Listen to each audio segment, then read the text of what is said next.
There's a river that flows through the mountains. You can't hear it from the road. You can't see it from the valley, but it's there, carving through stone, reshaping the landscape, creating canyons that will exist for millions of years.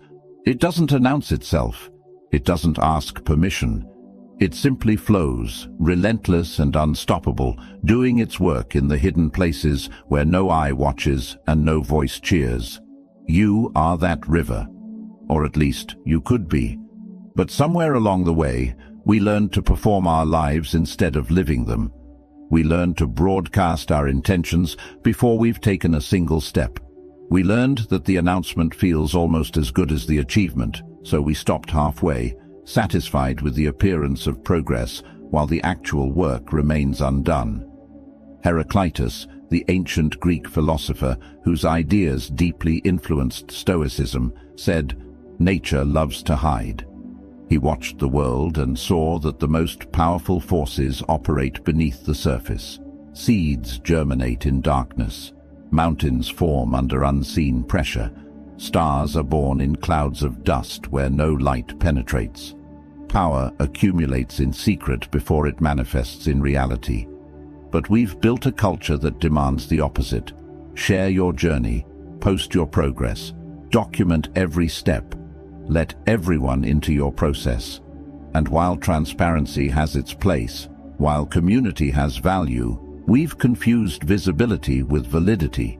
We've started to believe that if no one sees us working, the work doesn't count. Here's what that belief costs you. Your focus fragments into 1,000 pieces scattered across the minds of everyone you've told. Your energy, which should be concentrated like a laser on your goal, instead disperses like light through a prism, pretty but powerless. Your conviction, which should be hardening like steel in a forge, stays soft and malleable, shaped by every opinion that touches it. Epictetus would tell his students, "Don't explain your philosophy, embody it." He wasn't teaching them to be mysterious. He was teaching them that talk is cheap, that words without action are just noise, that the gap between what we say we'll do and what we actually do is where most dreams go to die. This gap has never been wider than it is today. We live in an age of infinite announcement and finite execution. Everyone has a plan. Everyone has a goal. Everyone has a vision they're working on. But look around. How many people are actually building something real? How many have the discipline to work when the initial excitement fades? How many can persist through the boring middle, the unglamorous grind, the long stretches where nothing seems to be happening? The ones who can. They're usually quiet. Not because they're secretive, but because they understand something fundamental about energy and focus. They know that every conversation about what they're doing is energy they're not spending on actually doing it. They know that defending their choices to skeptics is time stolen from proving those choices right through action. They know that the hunger for external validation is a trap that keeps you performing instead of producing. What you're about to learn isn't just strategy. It's a fundamental shift in how you approach your entire life. It's about understanding that your power grows in proportion to your ability to work without applause. That your character deepens when you stop performing it and start living it. That your dreams become inevitable when you stop talking about them and start building them in the hidden hours that most people spend seeking comfort. This isn't comfortable wisdom. It won't make you popular at parties. It won't fill your social media with encouraging comments. But it will transform you from someone who plans into someone who does. From someone who talks about change into someone who embodies it. From someone who seeks permission into someone who creates results that need no permission. So, before we go deeper, hit that like button. Drop a comment below. Share this with someone who's tired of talking and ready to build. Subscribe to this channel, and please, don't skip any part of this video. I want you to make a declaration right now in the comments. Write these words: I am the silent architect of my future. Number 1. Silence creates distance between who you are and who you're becoming. There's a gap that exists in every transformation. On one side stands the person you are right now, with all your current limitations, habits, and patterns. On the other side stands the person you're trying to become, the version of you that's achieved the goal, embodied the discipline, broken through to the next level. And between these two versions, there's distance, sacred distance, distance that must be protected. When you announce your transformation too early, you collapse that distance. You invite the old version of yourself to stay present through other people's perceptions. You let everyone who knows you as you were hold you accountable to being that person, even as you're trying to become someone new. Chrysippus, one of the most influential Stoic philosophers, taught that transformation requires what he called assent. It's the moment you fully consent to change, not just intellectually, but at the level of action and identity. But here's the thing about assent. It's fragile in its early stages. It needs protection. It needs space to root deeply before it faces the winds of external opinion. Think about the person who's been overweight their entire life. They've tried diets before, failed before. Everyone knows them as the person who can't stick to it. Then something shifts internally. A true decision gets made, not a wish, not a hope, a decision. And they start to change, quietly, without fanfare, without announcing it to anyone. In that silence, something powerful happens. They're no longer fighting against everyone's memory of who they've always been. They're not defending their new choices to family members who've seen them fail before. They're not managing the skepticism in people's eyes when they order a salad instead of a burger. They're simply becoming someone new, step by step, rep by rep, meal by meal, in the private laboratory of their own life. The distance between who they were and who they're becoming stays protected. And in that protection, transformation accelerates, because they're not trying to be two people at once, the old version for everyone else and the new version for themselves. They're simply becoming the new version consistently, without the cognitive dissonance of performing their old identity while building their new one. This applies to everything. The employee who wants to become an entrepreneur can't straddle both identities publicly. If they're constantly talking about their business idea at their day job, they're inviting judgment, doubt, and the pressure to prove something before it's ready. But if they work in silence, they can fully inhabit their employee identity during work hours while secretly building their entrepreneur identity in the margins, until one day the new identity is strong enough to stand on its own. Psychologists call this identity foreclosure. It happens when other people's perceptions of you become so fixed that changing your identity feels like betraying them. Your family knows you as the responsible one, so pursuing a risky dream feels like letting them down. Your friends know you as the party person, so getting serious about your goals feels like abandoning the group. Your colleagues know you as the steady worker, so showing ambition feels like breaking an unspoken contract. Silence breaks this pattern. It gives you permission to change without asking for permission. It lets you experiment with new versions of yourself without an audience evaluating whether you're doing it right. It creates breathing room between the expectations others have placed on you and the expectations you're placing on yourself. The Stoics understood this deeply. They made a distinction between preferred indifference and what actually matters. Other people's opinions? Indifferent. Your own character and actions. That's what matters. But they also knew human psychology. They knew that even though opinions shouldn't affect you, they do, especially when you're in transition, especially when you're vulnerable, especially when you're not yet certain of your new path.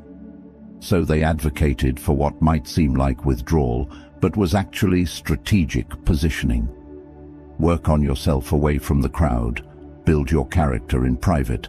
Let your transformation happen in the space where other people's energy can't interfere with your process. There's also neuroscience behind this. Your brain has what researchers call mirror neurons. They fire both when you perform an action and when you observe someone else performing it. But here's what's fascinating. They also fire based on how others perceive you.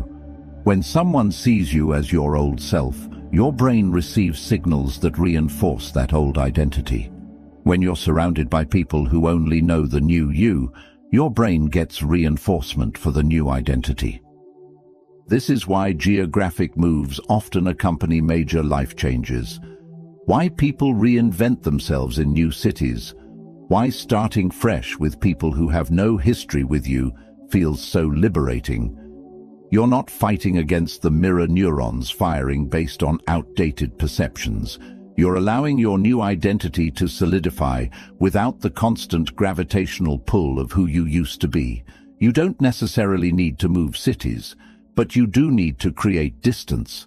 And silence is how you create that distance while staying exactly where you are. You stop discussing your transformation. You stop defending your new choices. You stop trying to bring everyone along on your journey. You simply work, quietly and consistently, allowing the distance between old you and new you to expand until one day, the new you is the only you that exists. Number 2, the universe rewards conviction, not conversation. There's a law operating in reality that most people never discover. It's not written in textbooks, it's not taught in schools, but it governs outcomes with absolute precision. The universe doesn't respond to your words. It doesn't care about your intentions.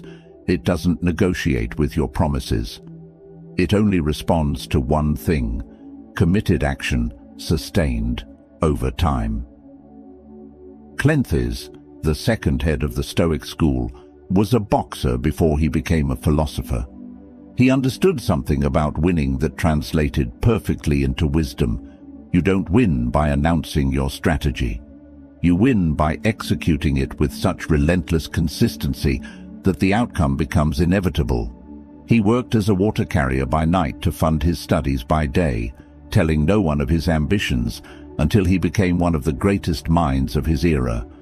The universe is always watching what you do, never what you say.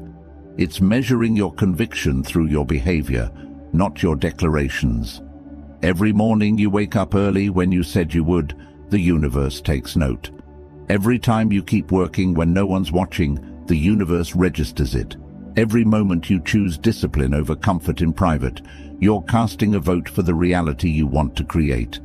But here's what happens when you talk instead of act. You send mixed signals. Your words say one thing, your behavior says another. And the universe, which only reads behavior, sees hesitation. It sees uncertainty. It sees someone who hasn't fully committed. And uncommitted energy produces uncommitted results. Think about water boiling. At 99 degrees, it's just hot water. All that heat, all that energy, but it hasn't transformed. Then you add one more degree. At 100 degrees, it becomes steam. It transforms. It can power engines. It can move machinery. It can generate electricity.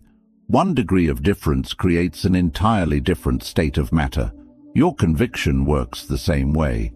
When you're talking about your goals, sharing your plans, seeking encouragement and validation, you're operating at 99 degrees. You're hot, you're active, but you haven't transformed. You're still in the same state. But when you go silent, when you channel every ounce of energy into action, when you stop diluting your focus with conversation, you hit that critical temperature.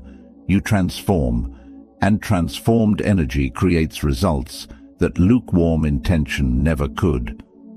The ancient Stoics had a practice called proheresis, which roughly translates to moral choice or will.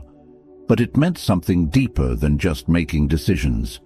It meant aligning your entire being thoughts, words, and actions toward a single purpose. When prohairesis is complete, when all three dimensions are pointing the same direction, you become unstoppable. But when your words point one way and your actions another, you create internal friction that bleeds your power. Modern physics calls this coherence. When waves are in phase, aligned, moving together, they amplify each other. A laser is just light waves perfectly aligned, and that alignment makes them powerful enough to cut through steel.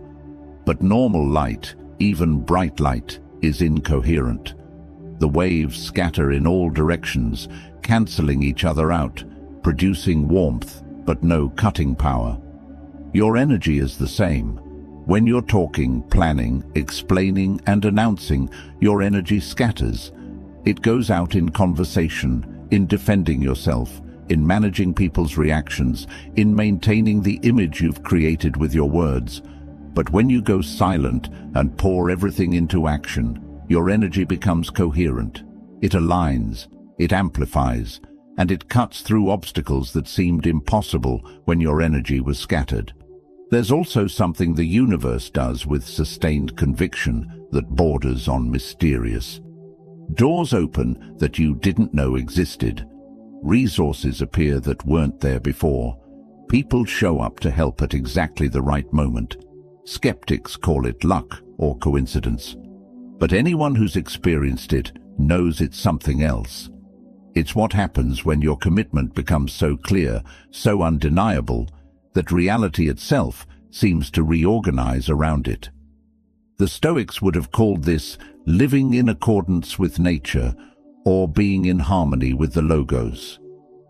They believed that when you align yourself with truth, with virtue, with committed action, you're flowing with the fundamental organizing principle of the universe rather than against it.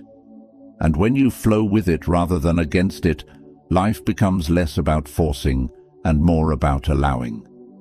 But this only works when your commitment is real. The universe has a perfect detector for fake commitment. It's called results. You can fool people with your words. You can even fool yourself temporarily, but you can't fool reality. Reality only counts what you actually do, and it compounds those actions over time according to laws that are utterly impartial. When you stop announcing and start executing, when you stop talking about who you're going to become and start being that person in the moments no one sees, when you stop seeking permission and start taking responsibility, something shifts in the fabric of your life. Opportunities that seemed closed suddenly open. Obstacles that seemed immovable suddenly shift. Resources that seemed scarce suddenly appear. Not because the universe rewards silence specifically, but because silence is usually where real conviction lives. People who are truly committed are too busy building to broadcast. They're too focused on execution to worry about explanation. They're too invested in results to waste time on rhetoric. The universe doesn't reward your potential. It doesn't reward your intentions. It doesn't reward your promises or your plans or your carefully crafted announcements. It rewards one thing and one thing only: committed action, sustained over time, regardless of who's watching. And that kind of action almost always happens in silence. Here's your moment to commit. Type this in the comments and make it real. My actions speak to the universe louder than my words. Number 3. Privacy is the birthplace of authenticity. Who are you when the camera's off, when the comments are gone, when there's no one to impress, no audience to play to, no narrative to maintain? That person, the one who exists in complete privacy, is the only version of you that's real. Everything else is performance, and performance always costs more than it pays. Musonius Rufus, one of the most practically minded Stoic teachers, believed that philosophy should be lived, not displayed. He taught that the measure of your understanding isn't how well you can discuss virtue, but how you behave when no one's measuring. He would say, The person who has truly learned philosophy has digested it so thoroughly that it disappears into their character. You can't see it anymore as separate from who they are. But we live in an age of mandatory performance. Document your breakfast, share your workout, post your productivity, announce your values, prove your worth, justify your existence through constant content creation. And in all this performance, something essential gets lost. You lose touch with the raw, unedited version of yourself that exists before you shape it for an audience. Privacy isn't about hiding. It's about having a space where you can be completely yourself, without editing, without curating, without translating your experience into something consumable by others. It's in that space that you discover what you actually think, what you actually feel, what you actually value, when no one's approval is on the line. Here's what happens when you live publicly. You start making choices based on how they'll look, rather than how they'll feel. You choose the restaurant that photographs well over the one with the best food. You pick the hobby that sounds impressive over the one that genuinely calls to you. You shape your opinions to match your audience rather than discovering what you truly believe. Slowly, incrementally, you become a character in a story you're writing for others instead of a human being living your own life. The ancient Stoics were deeply concerned with this exact problem, though they didn't have social media. They called it living for reputation versus living for virtue. Marcus Aurelius, despite being the most powerful man in the world, constantly reminded himself in his private journals, "What do you think you're doing? Why do you care what these people think?" He was fighting against the natural human tendency to perform for approval rather than act from genuine conviction. But privacy does something else that's equally important. It creates space for failure. Real, messy, embarrassing failure that teaches you things success never could. When you're working publicly, failure is costly. It damages your image. It contradicts your narrative. It makes you look foolish or incompetent. So you avoid it. You play it safe. You stick to what you know works. But in privacy, failure is just information. It's feedback. It's the universe showing you what needs adjustment. You can fail spectacularly, learn the lesson, adjust your approach, and try again without managing anyone's perception of you. This is where real growth happens, not in the carefully curated highlights you show the world, but in the private laboratory where you're free to experiment, to break things, to discover through trial and error. Neuroscientists have found that our brains process experiences differently depending on whether we're being observed. When we know someone's watching, our prefrontal cortex activates more strongly. We become more self-conscious, more careful, more deliberate. But we also become less creative, less spontaneous, less capable of the kind of free-flowing exploration that leads to breakthroughs. Privacy shuts off that observer effect. It lets your brain work the way it evolved to work, without the constant monitoring of how you're being perceived. Ideas flow more freely, connections form more naturally. You stumble into insights you would never have reached through careful, observed thinking. There's also something sacred about having parts of your life that belong only to you, experiences that aren't translated into content, achievements that exist only in your memory, struggles that you processed alone without turning them into a public narrative. These private moments, these untranslated experiences, they become the bedrock of your actual identity rather than your performed identity. The Stoics talked about the inner citadel, a fortress of self that no external force could breach. But you can't build that citadel in public. You can't develop genuine self-reliance while constantly checking the reactions of others. You can't discover your authentic values while performing values you think will earn approval. The inner citadel is built in privacy, in the moments when you're accountable only to yourself. This doesn't mean you never share anything. It doesn't mean you live like a hermit or refuse all connection. It means you maintain a clear boundary between what's private and what's public. It means you protect certain experiences, certain processes, certain parts of yourself from the distorting effect of being turned into content. Because here's the truth. The moment you share something, you change your relationship to it. The experience becomes a story. The struggle becomes a narrative. The achievement becomes a post. And stories, narratives, and posts are all shaped for an audience. They're edited, they're framed, they're interpreted, and in that translation from private experience to public content, something essential is always lost.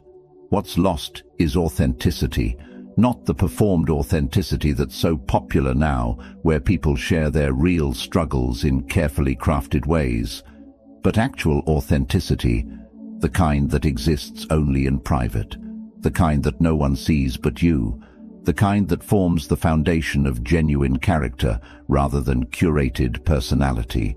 When you reclaim privacy, when you create sacred space that belongs only to you, you give yourself permission to be fully human again, messy, contradictory, growing, failing, learning, not as content for others to consume, but as a living, breathing person discovering what it means to be alive. Let's make this official. Leave a comment right now declaring, "My private self is my truest self." Number 4. Momentum multiplies in the shadows. There's a phenomenon in physics called accumulated potential. It's what happens when energy builds, layer upon layer, pressure upon pressure, force upon force, without release. A river behind a dam, tectonic plates pressing against each other, a seed swelling beneath the soil. For a while, nothing visible happens. No movement, no drama, no evidence that anything significant is occurring. Then suddenly the dam releases, the earthquake hits, the seedling breaks through, and the accumulated force transforms everything in an instant. Your silent work operates on the same principle. While you're building in private, while nothing seems to be happening, while everyone else appears to be moving faster because they're announcing every step, you're accumulating something they're not. You're building momentum that doesn't dissipate. You're creating pressure that will eventually become unstoppable. Zeno of Citium, the founder of Stoicism, taught his students on a painted porch in Athens, but before that, he spent years studying in silence. He absorbed wisdom from multiple schools of thought. He worked through contradictions. He developed his philosophy in the quiet spaces between teachers, in the private hours of contemplation. When he finally began teaching, his ideas emerged fully formed, powerful, coherent. They changed the world. But that power was built in obscurity. Here's what most people don't understand about momentum. It's fragile in the beginning. Those first few days of a new habit, those initial attempts at a skill, those early stages of a business or project. The momentum is there, but it's delicate. It needs protection. And every time you talk about it, every time you expose it to external energy, you risk breaking the spell. Think about a spinning top. When it first starts, it's wobbly, unstable, easy to knock over. But as it spins faster, as momentum builds, it becomes stable. It becomes hard to disrupt. Eventually it's spinning so fast that you can barely touch it without it correcting itself. Your work in silence is like that. You're building spin velocity without disruption, letting momentum accumulate until it reaches the point where external forces can't slow it down. But when you announce early, when you seek validation before momentum has built, you're inviting disruption. Every skeptical comment is a finger touching the top while it's still wobbly. Every doubt someone plants is friction slowing your spin. Every question you have to answer is energy diverted from the work of building velocity.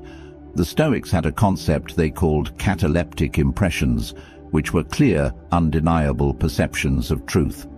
But they acknowledged that not all impressions are cataleptic. Some are confused. Some are distorted by emotion or desire or external influence. They taught their students to test impressions privately, to examine them in the quiet of their own minds before accepting them as true. Your momentum needs the same private examination. You need time to test whether this path is real before you invite others to judge it. You need space to build confidence in your direction before you have to defend it to skeptics. You need the freedom to pivot, to adjust, to discover what actually works without the weight of public commitment to a specific approach. Here's something fascinating that happens in the shadows. You develop instinct. When you're working publicly, you're always second-guessing. Is this good enough to share? What will people think? How does this fit the narrative I've created? But when you're working privately, you start trusting your gut. You make decisions based on what feels right, what the work requires, what your intuition tells you, rather than what will look good or sound impressive. And intuition is exponentially faster than analysis. It processes information your conscious mind can't access. It sees patterns before they're obvious. It guides you towards solutions that logic alone would never reach. But intuition only develops in privacy, in the space where you're making decisions for the work itself, rather than for an audience's reaction to the work. Research on expertise shows that masters in any field develop what psychologists call chunking. They don't process information piece by piece anymore. They see whole patterns instantly. A chess master doesn't analyze each piece. They see positions. A musician doesn't think about each note. They hear phrases.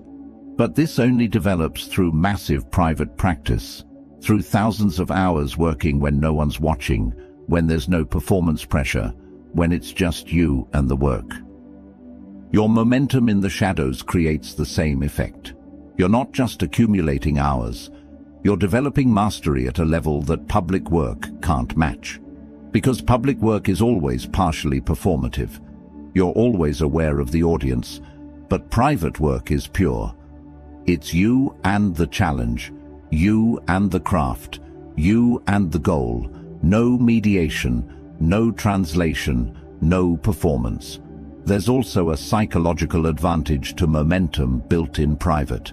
When you finally do emerge, when you finally show what you've created, people are shocked. They wonder how you did it so fast. They don't see the accumulated hours, the built-up pressure, the momentum that's been multiplying in the shadows. They only see the result, which seems to appear suddenly, almost magically. But you know the truth. You know that what looks sudden to them is the result of sustained effort they never saw. You know that the pressure that finally burst through was building slowly, consistently, in the hidden places where real work happens. You know that momentum, real momentum, the kind that changes lives and creates lasting results, always multiplies in the shadows before it manifests in the light. I need you to own this truth. Go to the comments and write, "My unseen momentum is becoming unstoppable." Number 5. Silence teaches you to trust yourself above all others. There's a moment that comes to everyone who builds in silence. It's the moment when you realize you've stopped looking over your shoulder for approval. You've stopped measuring your progress against other people's timelines. You've stopped needing someone else to tell you that you're on the right path. You just know, not with arrogance, not with false confidence, but with a quiet, unshakable certainty that comes from having proven something to the only person whose opinion ultimately matters, yourself. Epictetus taught, "He who is in harmony with himself is in harmony with the universe."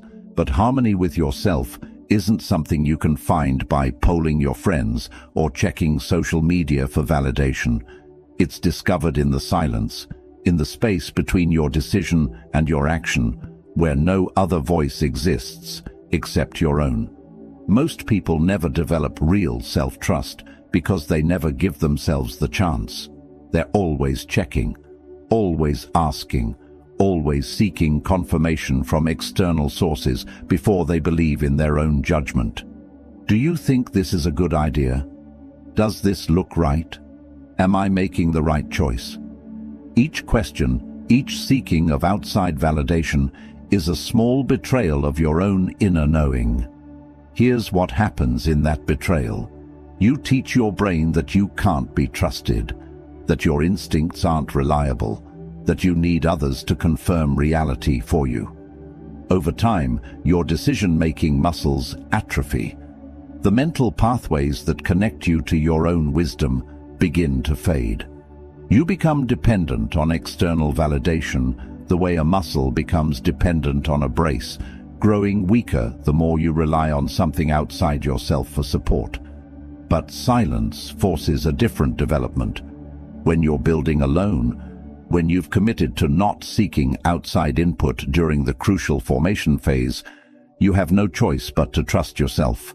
You make a decision, you take action, you see results, you adjust, you decide again, you act again, and with each cycle, you're strengthening that internal guidance system.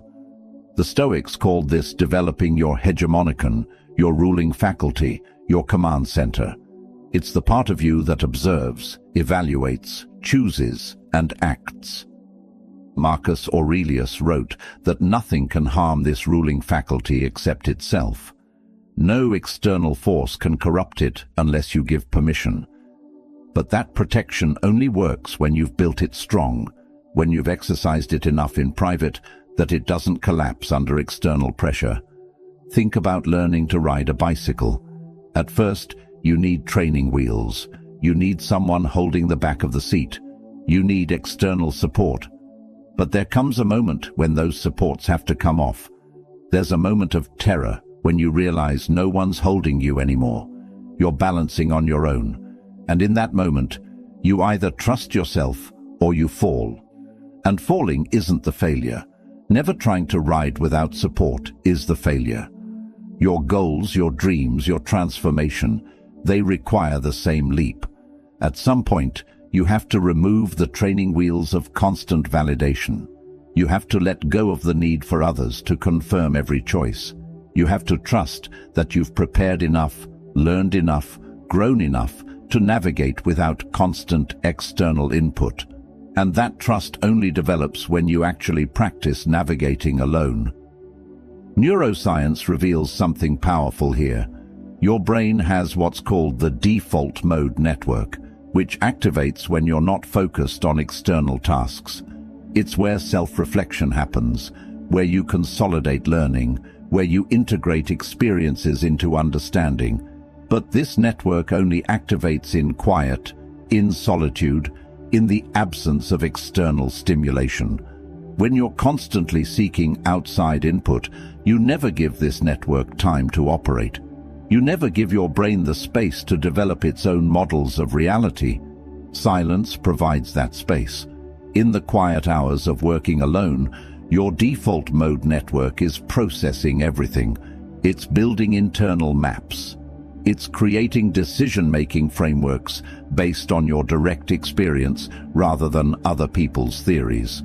It's developing what we might call wisdom, which is different from knowledge. Knowledge is information you receive from outside. Wisdom is understanding you develop from within. The ancient Stoics made a crucial distinction between catalepsis and doxa. Catalepsis is clear comprehension, direct understanding, perception so accurate that it leaves no room for doubt. Doxa is opinion, the uncertain beliefs we hold without direct verification. When you build in silence, testing your ideas through action rather than discussion, you develop catalepsis. You know because you've directly experienced. But when you're constantly seeking others' input, you accumulate doxa. You hold beliefs because someone told you, not because you've verified them yourself. There's also something profound that happens to your relationship with failure when you trust yourself. Failure stops being this catastrophic event that proves you were wrong to try. Instead, it becomes information, just data. Your internal guidance system made a prediction, reality responded differently, and now you have better information for the next decision. There's no shame in it, because there's no audience judging it. There's just you, learning, adjusting, improving. This is the ultimate freedom, not needing anyone's permission to try, not needing anyone's validation to persist, not needing anyone's approval to know you're on the right path.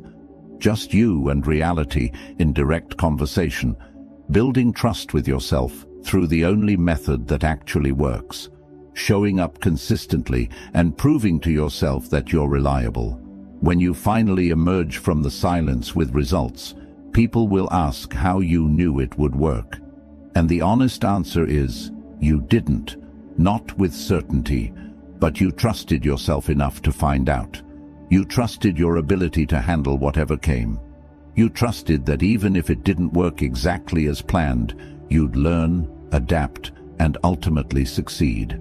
And that trust, built in the quiet hours when no one was watching, is the most valuable asset you'll ever develop. This is your declaration of independence. Comment these powerful words. I trust myself more than I need others' approval. So, here's where we stand. You've walked through these 5 truths, and now you understand something most people will never grasp. Silence isn't weakness. It's strategy. It's protection. It's power concentrated instead of scattered. It's you choosing to invest your energy where it actually compounds rather than where it evaporates into empty conversation. The Stoics didn't create this philosophy to make life harder. They created it to make you stronger, to help you see through the illusions that trap most people in cycles of announcement, without achievement, intention without action, performance without substance. They understood that the gap between who you say you are and who you actually are is where all your power gets lost. But now you know how to close that gap. Work in silence, build in private, trust yourself more than you need validation. Let momentum accumulate in the shadows. Protect the sacred distance where transformation happens. And when the time comes, when the work is done, let your results be so undeniable that no explanation is necessary and no defense is required. This isn't theory. This is how extraordinary lives get built. Not through announcements and applause, but through silent consistency that eventually becomes impossible to ignore. Not through seeking permission, but through creating results that need no permission. Not through performing transformation, but through actually transforming when no one's watching. The world doesn't need more talkers. It needs more doers. More people who understand that real power whispers while weakness shouts. More people who trust the process enough to work without an audience. More people who know that focus in silence always leads to winning in public. You are capable of becoming that person, not someday. Starting right now. Close your mouth. Open your hands. Get to work. And let your life become the proof that silence, real silence combined with relentless action, is the most powerful force in the universe. Now go build something worthy of the silence that protected it. If this message hit home, smash that like button. Drop your affirmation in the comments below. Share this with someone who's ready to stop talking and start building. And subscribe to this channel.